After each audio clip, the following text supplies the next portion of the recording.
New cemetery as well as well as when we have some different buildings that are being constructed here, like the schools and stuff, right? From the social investment fund, SIT, right? But when they get these things built and stuff, when they give the contracts, they give the contracts to outsiders. They do not give it to Dangagan. You know, the mayors of Dangagan have to stop it. We have to start to give the contracts to people from here. That way the money is here, the money stays here. Whatever money gets made here by people who are from Dangaga, and I know that's the type of guy we're playing, talk about people from Dangaga genuinely. When the money is made here, basically the money stays here. Because, you know, other people feed off of it and it could help other infrastructure and other businesses and stuff. But when the money is made by other people in other municipalities and other countries, the money goes out. So if everything just goes out and doesn't come in, can't stand up, right? So this is why I'm saying what I'm saying. I'm not saying it as in a way that, oh, I bias towards Dangaga, you know, as far as to say that I only Dangaga, I only that. But if we do not take care of ourselves first, who will take care of us? Then the next thing, when donations come from out there, the donations need to go to the people, rightfully, as much as possible. Let it be. They like to hold back the donations that come from outside to help with people here. That has to stop. They have to cease and desist. These are the things that I'm cutting down on those things, as well as development has to occur. You know, the Dangaga Development Fund, I'll be doing the Dangaga Development Fund with 10 to 20%. You know, with the grace of God we get in. And 10 to 20% of what I get every month will be going to the Dangaga Development Fund. I'm also asking the viable businesses, you know, not all of them, the small ones that are struggling, that's okay.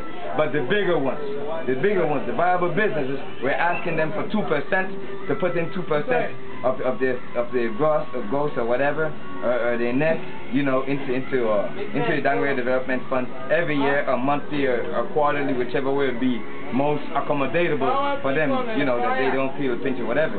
You know, the Dangaga Development Fund will be assisting in scholarships, giving scholarships and stuff to different needy students that we see, especially the ones that you know, that we see the potentials in to be good leaders and stuff like that, and you know, in different areas and stuff like that.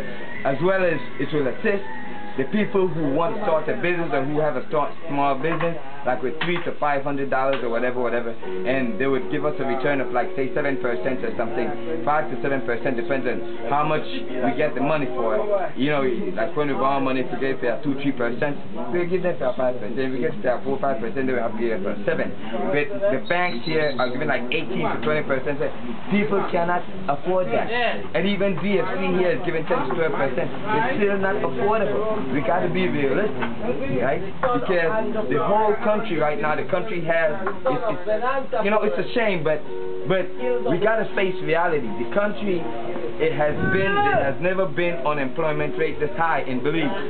In this country, 24% is the unemployment rate.